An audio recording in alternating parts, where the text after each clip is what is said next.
Hello student, आइए आप लोगों का नेक्स्ट जो टॉपिक है वो है वायरस। वायरस के बारे में हम लोग डिस्कस करते हैं। ओके, ये जो वायरस है, वायरस टर्म सबसे पहले एक साइंटिस्ट थे लुईस पास्चर। ओके, इन्होंने इस टर्म दिया था वायरस, और वायरस का मीनिंग होता है पॉइजन। और पॉइजन मतलब तो आप लोग समझते होंगे, पॉइजन मतलब जो ऐसा सब्सटेंस जो हमारे बॉडी के अंदर हार्मफुल इफेक्ट शो करते हैं। ठीक है ना? तो क्या बताएंगे कि virus the first term is coined by a Pasteur, that means poisons. ठीक है, वायरस मीन्स क्या होता है? पॉइजन्स। नेक्स्ट, इसका ऑब्जर्वेशन जो है माइक्रोस्कोप के जरिए डेजे इवानोवस्की ने टीएमवी पे किया था। टीएमवी दैट मीन्स होता है टोबैको मोजाइक वायरस। ठीक है, थोड़ा सा हम लोग हिस्ट्री इसका समझते हैं। जो टोबैको मोजाइक वायरस होता है, टोबैको का एक प्लांट होता है जिसकी लिप्स होती है। उस लिप पे देखा उन्होंने कि उस पे पैचेस थे, ब्लैक कलर के कुछ पैचेस थे। जैसे टोबैको लिप है तो इस पे ऐसे ब्लैक करके कुछ पैचेस थे। ठीक है ना? इस पैचेस को उन्होंने देखने के बाद स्टडी किया। इन्होंने क्या किया कि इस लिप्स को तोड़कर और इसके सैप को, ठीक है ना, जो लिप सैप है उसको उन्होंने एक्सट्रैक्ट किया, और सैप को एक्सट्रैक्ट करने के बाद हेल्दी लिप्स के ऊपर उन्होंने डाल दिया। आफ्टर सम डेज जब उन्होंने ऑब्जर्वेशन किया तो पता चला कि वो भी लिप्स पे जो है पैचेस आ गए हैं। जब इन्होंने इसका मोर स्टडी किया तो पता चला कि ये एक ऐसा फॉरेन पार्टिकल्स है जो लिप्स को, हेल्दी लिप्स को अनहेल्दी में कन्वर्ट कर दे रहा है अपनी बायोलॉजिकल एक्टिविटीज के कारण। तो उन्होंने इसका डिस्कवरी किया इवानोवस्की ने। अब एक चीज और हम लोग जानेंगे कि जो वायरस होते हैं मोस्टली ये बने होते हैं न्यूक्लियो प्रोटीन के। इसके बने होते हैं न्यूक्लियो प्रोटीन्स के बने होते हैं। अब देखिए इसमें दो चीज है, एक है न्यूक्लिक एसिड और दूसरा होता है प्रोटीन। ठीक है? न्यूक्लिक एसिड में या तो आपका डीएनए होगा, नहीं तो आरएनए होगा। Both are the nucleic acid. अब इसमें हम लोग टर्म्स में ये बताएंगे कि जो वायरस होते हैं that is the made up of a chemical substance is also known as the nucleic acid होते हैं। न्यूक्लिक एसिड न्यूक्लियो प्रोटीन्स के बने होते हैं। Nucleoproteins is made up of two component, nucleic acid and protein. Protein जो होता है उसके चारों की कवरिंग होती है, जिसको हम लोग बोलते हैं कैप्सिड। ये अरेंज होते हैं, ठीक है ना, अरेंज स्ट्रक्चर होता है, इसको हम लोग कैप्सिड कहते हैं। और जो इसका जेनेटिक मटेरियल होता है वो या तो आरएनए हो सकता है, नहीं तो डीएनए हो सकता है। तो मोस्टली हम लोग ये समझेंगे कि जो वायरस होते हैं इनमें जो जेनेटिक मटेरियल होते हैं वो या तो डबल स्टैंडर्ड मतलब ऐसे, आगे आप लोगों को पढ़ना है ऐसे डबल स्टैंडर्ड, नहीं तो सिंगल स्टैंडर्ड। तो या तो इसमें आरएनए डबल हो सकता है, डबल यानी ऐसे हम लिखेंगे ds आरएनए या ss आरएनए। ss आरएनए मतलब single standard RNA, just like, and ds that means double standard RNA इस लाइक होगा। ठीक है?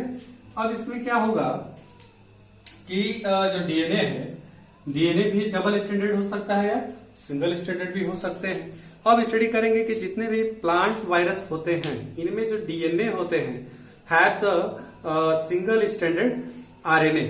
जो प्लांट सेल होते हैं उनमें जो जेनेटिक मटेरियल होता है वो आरएनए होता है और मोस्टली सिंगल स्टैंडर्ड होते हैं। But in case of bacteriophage, देखिए बैक्टीरियोफेज क्या होता है पहले तो ये जानिए। बैक्टीरियोफेज एक ऐसा वायरस है जो बैक्टीरिया पे अटैक करके उसके बायोलॉजिकल मशीनरी को हाईजेक कर लेता है। अर्थात हम लोग in other word we can say that उसको जो है डिस्ट्रॉय कर देता है, मतलब उसको मार डालता है। जिससे इसलिए हम लोग इस वायरस का यूज जो है बैक्टीरियल मेडिसिन, एंटीबायोटिक मेडिसिन बनाने में भी करते हैं, क्योंकि हमारे बेनिफिशियल होता है। जो हमारे बॉडी के अंदर जो बैक्टीरियल डिजीज होते हैं, जैसे टीबी है, माइक्रोबैक्टीरियम ट्यूबरक्लोसिस से होता है, टाइफाइड है, साल्मोनेला टाइफी नामक बैक्टीरिया से होता है। तो इस तरह के बैक्टीरिया को किल करने के लिए जो मेडिसिन बनाई जाती हैं वो मोस्टली उसमें हम लोग बैक्टीरियोफेज वायरस यूज करते हैं। ओके, इसके बाद से जो एनिमल वायरस है सिंगल स्टैंडर्ड आरएनए और डीएनए। ठीक है ना। इसमें जो डीएनए और आरएनए दोनों हो सकते हैं, सिंगल स्टैंडर्ड भी हो सकते हैं, डबल स्टैंडर्ड भी हो सकते हैं। सिंगल स्टैंडर्ड आरएनए भी हो सकता है, डबल स्टैंडर्ड आरएनए भी हो सकता है। इसके बाद जो वायरस होते हैं मोस्टली एनिमल्स में या प्लांट्स में भी डिजीज क्रिएट करते हैं, जैसे ह्यूमन बींग्स में तरह तरह के डिजीज, मम्प्स है, HIV है, ओके, चिकन पॉक्स है, कॉमन कोल्ड है, ये सब वायरस के थ्रू होते हैं। ओके, तो ये मोस्ट इंपॉर्टेंट टर्म्स था किसके बारे में, वायरस के बारे में।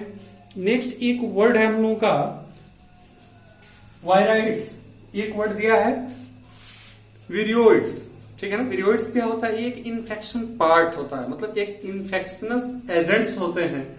It is responsible for only spread the disease, और इसका जो जेनेटिक मटेरियल होता है आरएनए होता है, बट आरएनए में प्रोटीन की डेफिशिएंसी होती है। In other word we can say that viroid which consist the genetic material RNA, that is the lack of protein, उसमें प्रोटीन की डेफिशिएंसी होती है। इसका डिस्कवरी एक साइंटिस्ट किए थे टियोडाइनर, ठीक है ना। टियोडाइनर नामक साइंटिस्ट ने विरियोइड्स का डिस्कवरी किया था। उन्होंने बताया कि ये इन्फेक्शनस एजेंट्स होता है, it is responsible for to the spread the disease plant and animals में। ओके, अब हम लोग को स्टडी करना है जो मोस्ट इंपॉर्टेंट टर्म्स है लाइकेन। ओके, आइए थोड़ा सा हम लाइकेन में देखते हैं क्या कंडीशन है।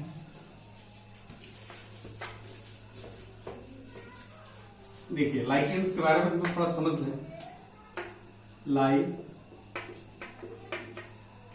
ओके, आइए लाइकेन्स के बारे में हम लोग जानते हैं लाइकेन है क्या, एक्चुअली ये है क्या, ठीक है ना। देखिए लाइकेन्स होते हैं दो कंपोनेंट से मिलकर बने होते हैं।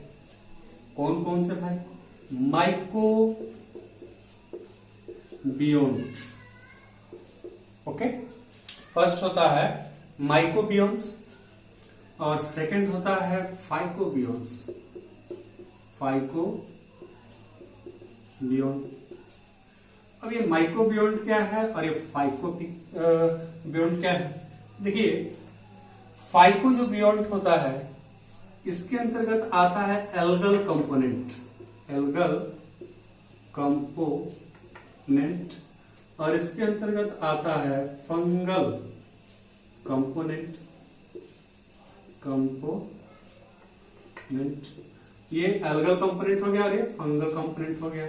आइए थोड़ा सा चीज इधर में और समझा दो आपको। एक होता है माइकोलॉजी, माइकोलॉजी, और एक होता है फाइकोलॉजी, फाइकोलॉजी। आइए हम लोग इस वर्ड को समझते हैं कि what is the meaning of mycology and phycology. देखिए जो फाइकोलॉजी होता है इसमें हम लोग स्टडी करते हैं एल्गी को, ठीक है, और जो ये होता है इसमें हम लोग स्टडी करते हैं फंगी को। तो हम कह सकते हैं कि mycology is a branch of biology, under it study only fungi, ठीक है। फाइकोलॉजी क्या होता है, phycology is a branch of biology, under it study algae component, ठीक है।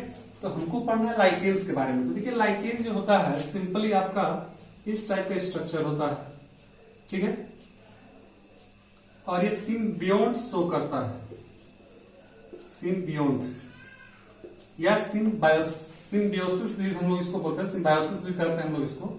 सिम्बियोट्स दैट मीन्स होता है क्या है कि टू कंपोनेंट, मतलब दो ऑर्गेनिज्म एक साथ रहे without harmful to each other, मतलब बिना एक दूसरे को नुकसान पहुंचाए एक साथ सर्वाइव करे, लाइफ को सस्टेन करे, तो उसको हम लोग बोलते हैं सिम्बियोट्स। ओके, तो जो लाइकेन होता है इसका half of portion algal component होता है और half of portion fungal component होता है। तो इसका ये जो ऊपर वाला पार्ट होता है ये एल्गल कंपोनेंट होता है, एल्गल कंपोनेंट, और ये जो नीचे वाला होता है ये फंगल कंपोनेंट है।